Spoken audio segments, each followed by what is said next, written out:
Hari pertama puasa Ramadan, harga sembako Pasar Impres Kota Lubuk Linggau yang beralamat di Jalan Kalimantan, Pasar Pemiri, Kecamatan Lubuk Linggau Barat 2, Kota Lubuk Linggau, mengalami kenaikan harga. Meskipun harga sembako naik, namun antusias masyarakat pembeli tetap tinggi. Pada pagi hari, pasar sudah dipadati oleh aktivitas pembeli yang sibuk mencari kebutuhan untuk berbuka puasa.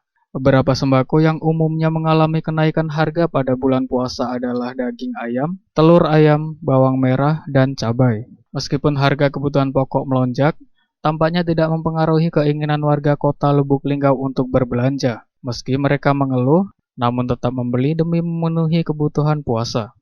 Baik pembeli maupun pedagang berharap pemerintah dapat mengendalikan harga agar tidak terus melonjak.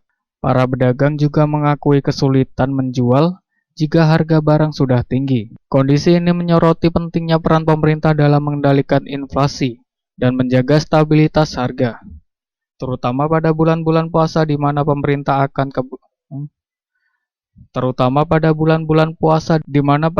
akan kebutuhan pokok meningkat secara signifikan. Semoga dengan upaya bersama, harga kebutuhan pokok dapat tetap terjangkau bagi masyarakat.